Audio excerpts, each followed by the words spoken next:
So the other day I called myself an idiot for not studying chess books the right way. I did it in this video that I'll link above if you've not seen it. And I stand by what I said in that video. But the main gist of that, if you've not seen it, is that rather than just reading the book, reading it in a linear fashion, or going through something, everybody does that on a chess book. They go through the variations, you know, they read the stuff, they analyse it, they might play it over with the board, and then they put it away, and they think you've studied the chess book. Well, I argued in the previous video that you should engage with the book more, and what you should do is you should look through your own games and try and find areas of improvement based on the book that you've been looking at. So I've been looking at Simple Chess in a series, for example, but you might have been looking at a different book, and basically be able to engage with the book fully by looking at the themes you've just learnt in the book with a nice little textbook examples, and try and find those in your own games. But also the next stage, and a further development from that, I think actually, is to look at other people's games, right, and look at random games and try and find themes that you've just read in a particular chapter. Because it's about theory and practice. It's like doing the theory and then doing the practice, and two things are very, very different. What I want to do now, right now, is to go to the database and pull out a complete random chess game of someone at an intermediate level player, and let's see if we can spot some of the themes that is in Simple Chess in the first 4 chapters. Let's go. So as you can see, I'm going to pull up at 1800 to 2000 rapid gain on Lichess. I'm not sure what that equates to over the board, really, because I think the Lichess database is like inflated at that sort of level. Maybe it's sort of around 1400 over the board, I don't know. So let me choose one completely at random, and let's have a look at that position and see what we can spot. So I'm just going to go to the database, I'm going to click all set. I'll cover my eyes if you want. I'll just play a random move, and then let's just go for the first game that comes up.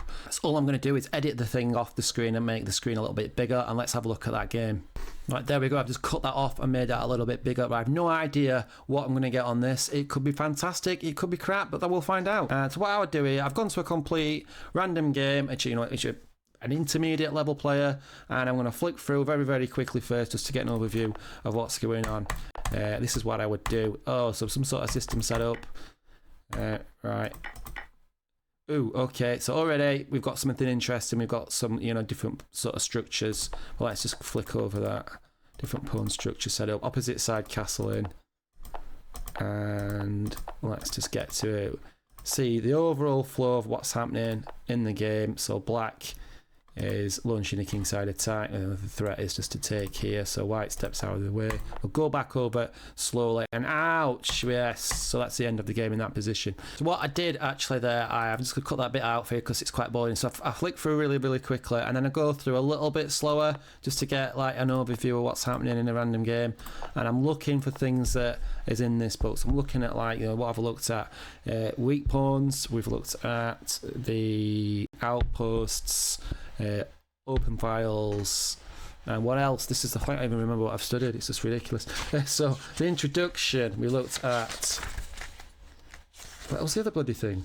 Open files, weak pawns, outposts. No, that's it. Yeah, I've not done the other one yet. Yeah, okay, yeah, so those things, looking at for those things. But this game is more tactical, really. Black just gets a really nice position from the opening, and winning that bishop's probably going to be happy with that. Black's got 2 bishops, that's not covered in this. You're not going to find something that's relevant every single time. Black just has a nice tactical move in this position, and white just misses the threat. So tactics again, R king. I mean, in terms of the book, if we were looking for the book, we could look at natural outpost squares. This is not a natural outpost square because white can still play this, but the idea, I suppose, if it wasn't for the quick tactical win, is black could try and take over e4, and then if there's ever sort of f3, then this is a potentially weakish pawn, although it's aptly defended at the moment. This is a backwards pawn. In terms of outposts, we're not really kind of anything going on of interest at the moment. In terms of outposts, there are no open files yet. There are semi-open files, but we've not looked at that in the book yet, so let's leave that for the next chapter. Let's just carry on this position. So this is attacking this pawn, but black can afford to ignore that. So takes, we do take on here, and we've also got takes, bishop check, winning the queen. So tactical play. We can just leave this pawn. Black does really well, actually. Quite like this, what black does, this position. And then now we just get this skewer winning the queen, and white resigns. So really, like, that's absolutely fine. You know, I've picked up a game at random, completely at random, and nothing really fitted in terms of, you know, looking at the simple chess. Absolutely fine. Again, tactics were king. Let me pull out another one at random. An e4 one now, but I'll just pull another one out at random. Why am I pulling them out at random and not just neatly picking up to make this video kind of more instructive? Because I'm just trying to show you like the real life, really, without editing. You can just grab a bit. Plus, I quite like just the randomness of it, just grabbing a position and seeing how it's going. The point is, though, it's all about, for me, it's all about trying to apply the stuff, and it's all about practically, you know, practical examples of cracking on, trying to engage with the material. And I think, you know, if I'd have just picked out, I could have picked out 5 games and chosen the best one and gone, oh, look at this nice outpost. But that's not real life, and that's not what you'll encounter if you do this sort of stuff. Let's look at this one. To e5, this is, I've not seen this one. I'm going to quickly follow the process. Very, very quick flick over, which should take a minute just to get an overview of the game. I know that black wins because I can see that blacks win, but that's all I know. So we've got a nice e4, e5 structure. Oh my god, what are you playing that for? It's an awful move. Right, this is not an opening video, but the move to play in this position, do we get it? Please, please. No. The move to play in this position for me is this move, b5, and you blast white out of the water. If I remember, I'll put a link to the video where I talk about this opening, but it's not an opening video. No, okay.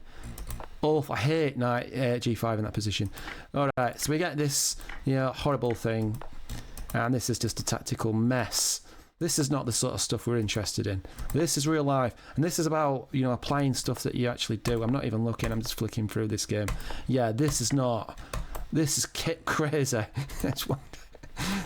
No, this is bonkers. Tactical craziness in this position.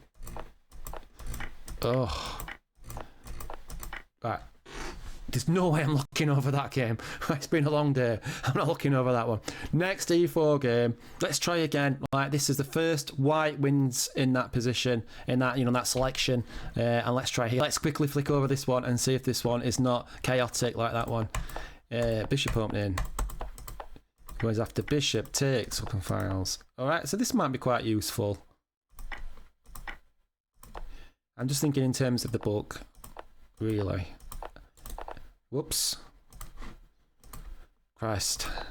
Alright, okay, is this going to be useful? Maybe. I think this is potentially going to be useful, look, because we could talk about these squares, perhaps. Let's see how the game pans out. And this square now, yeah, in terms of outposts. So this, whoops, this could be interesting. Queenside castle in. And I think usually this queen's just going to come here now.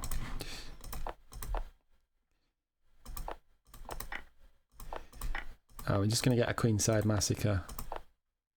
Taking the pawn as well. Rook takes. Yeah, and black is busted. That like went into a tactical firework on the end. But let's go back. What I want to do now, I'm going to edit this bit out because it's going to be really boring, just me going like, yeah. So I'll edit this bit out, but I'm going to do another flick over just to get more of a sense of the game, and that's what I'd do. So stage 1, quick flick through. Stage 2, do it again, but more over a sort of 5-minute period. So I'm going to do that now and cut that out so you don't all fall asleep. Yeah, so I've done that, and again, this is not really applicable, but it kind of doesn't really matter. The point I'm trying to get is that I think it's the process of, you know, looking for a book, looking for your own positions to try and find it, looking for random games. It's engaging with the material more than simply going, oh yeah, that's nice. Hopefully you got something out of this video. Maybe not. Apologies if not. But, you know, in short, engage with the material within the book and then try and spot that in your own games and other people's games. I think that's more engaging all the way around, and I think it's just better that way as well. And to take that a stage further is to then try and teach that to somebody else, you know, and that's really applying the game in a sort of 4D manner. Right, I'm off. Goodbye. Thank you.